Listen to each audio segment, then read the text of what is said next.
واقعہ کربلا اس سے ریلیٹڈ نہیں ہے کہ جی ان کے اوپر پانی بند ہو گیا، ان کے اوپر ظلم ہوا، کتنے بندے شہید ہوئے، یہ سیکنڈری چیز ہے۔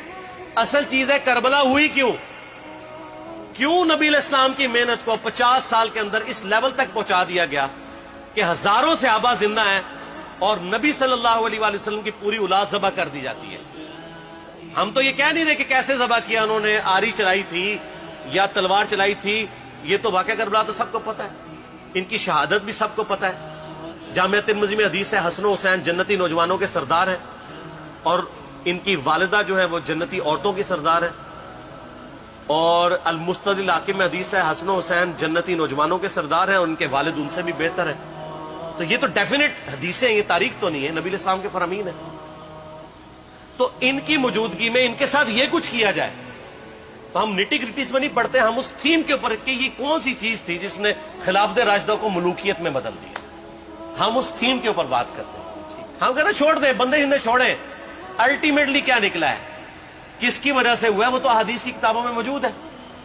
ہم کب کہہ رہے ہیں خفیہ کیمرے لگا گئے جی کس نے گولی پہلا تیر کس نے چلایا، یہ وہ ہم تو بتا رہے کس کے دور حکومت میں ہوا اور ان کا اپنا کردار کیا تھا، اس کو کس طریقے سے لا کے تخت پہ بٹھایا گیا، وہ ساری کی ساری چیزیں تو سامنے ہیں۔ وہ تاریخ کی کتابیں نہیں ہیں، حدیث کی کتابیں ہیں۔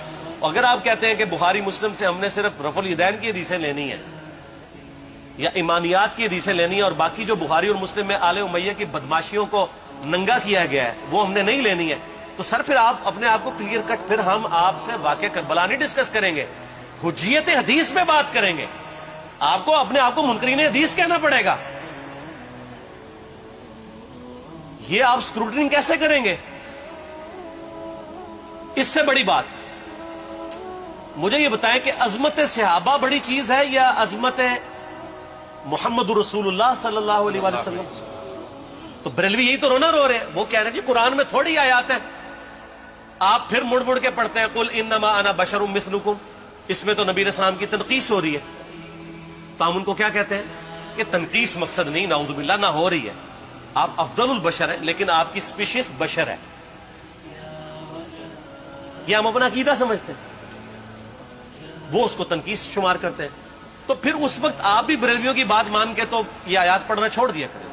آپ کہتے ہیں نہیں آیات ہے کیوں نہ بیان کریں، تو ہم بھی کہتے ہیں احادیث ہے کیوں نہ بیان کریں کہ صحیح بخاری میں حدیث ہے 2812 عمار کو ایک باغی جماعت قتل کرے گی، وہ جماعت دوزخ کی طرف بلا رہی ہوگی اور عمار ان کو اللہ اور جنت کی طرف بلا رہا ہوگا۔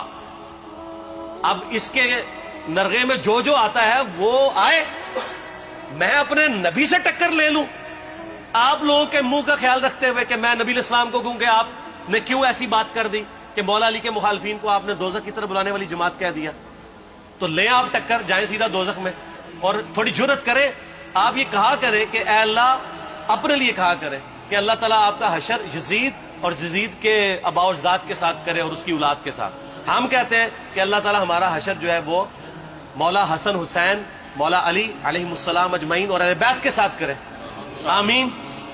اور آپ میں تو اتنی جرت نہیں آپ یہ بات بھی کر سکیں کیونکہ ان کو پتہ ہے۔ تو نبی علیہ السلام کی احادیث کو بیان کرنے کو یہ سمجھتے ہیں کہ جی اس سے مصیبت کھڑی ہو جائے گی، تو اپنے آپ کو منکرین حدیث ڈکلیئر کریں، پھر حجیت حدیث کا مقدمہ ڈسکس ہوگا، پھر کربلا نہیں ڈسکس ہوگی۔ اور یہ ٹی وی پہ بھی آ کے مولوی بیٹھے ہوتے ہیں، سنیوں کے بھی شیعوں کے بھی، مڑ مڑ کے جی وہ یزید نے یہ کر دیا، وہ یزید نے کیا کیا ہے یار؟ وہ تو سسٹم کا نمائندہ بن کے آیا جو پیچھے سے خراب تھا۔ یزید کو لے کے بیٹھے ہیں، یزید یزید یزید یزید، بھائی پیچھے سے معاملہ خراب ہوا۔ اگر نہیں یقین آتا تو یہ بخاری مسلم کی میں نے آلموسٹ 200 سے زیادہ حدیث میں اسٹریم کی کتابوں سے اکثر بخاری مسلم جمع کیے، پڑھے، اور سر میں نے تو ان کو چیلنج دیا یہ حدیثیں پڑھ کے نا اپنے ممبروں سے صرف ان حدیثوں کی تشریح اپنی پبلک کے سامنے کر دیں، نہیں کر سکتے، تو وہ لعنت کے مستحق تو ہو رہے ہیں حق چھپا کے، اور قیامت دن کے منہ پہ لگام ڈالیے، اور پھر مڑ مڑ کے کہتے ہیں نہیں جی وہ کچھ چیزیں خاص ہوتی ہیں وہ عوام الناس کے سامنے نہیں کرنی چاہیے، وہ صحابہ کرام بھی بعض کا ایسی باتیں پبلکلی نہیں کرتے تھے۔ میں نے اس کے اوپر بڑا ایک میرا کلپ ہے یوٹیوب پہ، مولا علی سے متعلق 5 جھوٹ، تو میں نے کافی ساری چیزیں اس میں ڈسکس کی ہیں، لیکن میں یہ کہتا ہوں کہ اللہ کے بندو جو چیزیں نبی علیہ السلام نے منع کی ہیں بیان کرنے سے وہ تو ہم ڈسکس کر بھی نہیں رہے. میں نے آج تک آپ کو منافقین کے نام بتائے؟ آپ نے حذیفہ ابن یمان کو بتائے تھے نا آپ صلی اللہ علیہ وسلم نے؟ صحیح بخاری میں آتا ہے. تو میں نے آپ کو بتایا، آپ رازدار رسول تھے، وہ ختم ہوگی بات. میں نے کبھی ڈسکس کی ہے؟ اگرچہ میں نے صحیح مسلم کی حدیث 7035 نمبر ڈسکس کی ہے کہ نبی علیہ السلام نے فرمایا میرے صحابہ میں 12 منافق ہیں، وہ کبھی بھی جنت میں داخل نہیں ہوں گے یہاں تک کہ سوئی کی ناکے سے اونٹ نہ گزر جائے، اور ان میں سے 8 ایسا ہے جس کی کمر پہ دوبیلا پھوڑا نکلے گا. میں نے آج تک آپ کو بتایا کہ کس کس کی کمر پہ دوبیلا پھوڑا نکلا اور اس کی موت اسی پھوڑے میں ہوئی ہے؟ بتایا؟ تو میں تو وہ چیزیں ڈسکس بھی نہیں کر رہا، میں وہ چیزیں ڈسکس کر رہا ہوں جو نبی علیہ السلام نے علامات النبوہ میں بتائی ہیں. یہ امام بخاری حدیث نبوت کی دلیل کے چیپٹر میں لے کے آئے ہیں، اور امام بہقی نے 3500 احادیث پر مشتمل ایک کتاب لکھی ہے دلائل النبوہ، کہ ہم نبی صلی اللہ علیہ وسلم کو نبی کیوں مانتے ہیں، اس کے اوپر. اور اس میں یہ ساری حدیثیں عمار بن یاسر کے قتل والی لے کے آئے ہیں بتانے کے لیے کہ دیکھیں ہمارے نبی علیہ السلام کی نبوت کی دلیل ہے کہ آپ نے اپنی وفات کے آلموسٹ 30 سال کے بعد ہونے والے واقعے کو پہلے ہی بتا دیا. یہ حدیثیں چھپانے والی نہیں، بیان کرنے والی ہیں. علامات النبوہ کی حدیثیں آپ کہتے ہیں چھپائیں. اگر کوئی حدیث دنیا میں نہیں چھپائی جا سکتی نا تو علامات النبوہ والی حدیث ہے، کیونکہ وہ تو نبی صلی اللہ علیہ وسلم کی نبوت کو جسٹیفائی کرتی ہے. ورنہ میرا ایک معصومانہ سوال ہے کہ نبی صلی اللہ علیہ وسلم نے یہ باتیں کر کے ان کے زوم میں نعوذ باللہ امت کو مصیبت میں ڈال دیا. آپ نے خود ہی فرمایا کہ یہ ہوگا. کیوں فرمایا آپ نے؟ میں تو بیان کر کے مجرم ہوں. تو جس نے مجھے خبر دی ہے ان کے بارے میں آپ کا کیا خیال ہے؟ یہ مسند احمد کی حدیث یہ میں نے گھر بیٹھ کے بنائی ہے کہ میری بیوی کا کیا حال ہوگا جس پہ خوف کے کتے بھونکیں گے. تو سیدہ عائشہ سے مجھ سے زیادہ نبی علیہ السلام کو محبت تھی، لیکن آپ اللہ کے پیغمبر تھے، آپ نے اپنے گھر کی خبر بھی نہیں چھپائی، بتا دی کہ یہ ہوگا. اور اس سے بڑھ کے آپ صحیح بخاری میں دیکھیں عمار بن یاسر کا خطبہ ہے. میں نے یہ سارا، پریشان نہیں ہونا، یہ ریسرچ پیپر میں سارا کچھ موجود ہے اور کوئی چیز بھی ایسی نہیں جو اس میں سکپ ہو. صحیح بخاری میں خطبہ ہے کہ عمار بن یاسر کو مولا علی نے بھیجا کوفے میں. کوفے والے نیوٹرل ہو گئے تھے کیونکہ بصرہ سے سیدہ عائشہ آ رہی تھی اور وہاں پہ انہوں نے کہا نہ ہم سیدہ عائشہ کا ساتھ دیں گے نہ مولا علی کا دیں گے. تو عمار بن یاسر کو تیار کرنے کے لیے، یعنی وہاں کے جو عوام تھی اس قتال کے لیے، مولا علی نے بھیجا. تو سیدنا عمار بن یاسر نے وہاں پہ کوفے کے ممبر پہ خطبہ دیا. بخاری کے الفاظ ہیں، اوپر والی سیڑھی پہ عمار بن یاسر نے حسن ابن علی کو بٹھایا، حالانکہ حسن ابن علی سے 4 گنا بڑی عمر تھی عمار بن یاسر کی، 90 پلس ہو چکے ہوئے تھے، 3-4 گنا ان کی عمر تھی.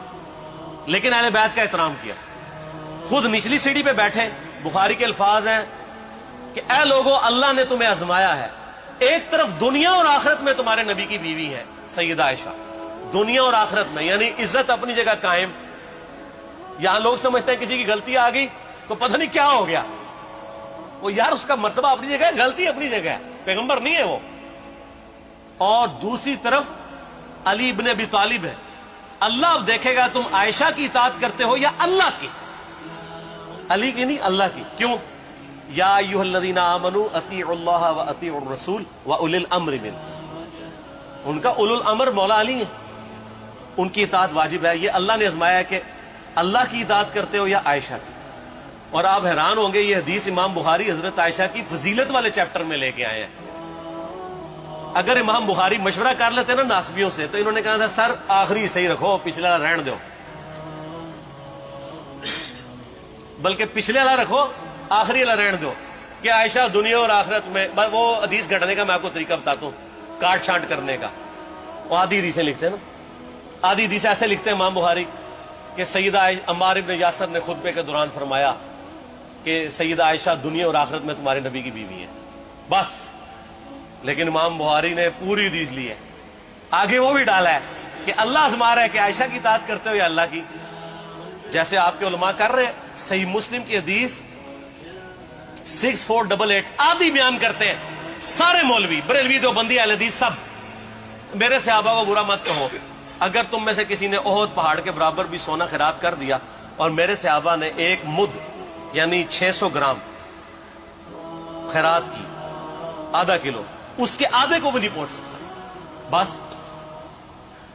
حالانکہ یہ مسلم کی حدیث سٹارٹ اس سے ہوتی ہے کہ عبد الرحمن بن عوف کو خالد بن ولید نے گالیاں دی جھگڑے کے دوران. حالانکہ دونوں مسلمان تھے، دونوں صحابی تھے.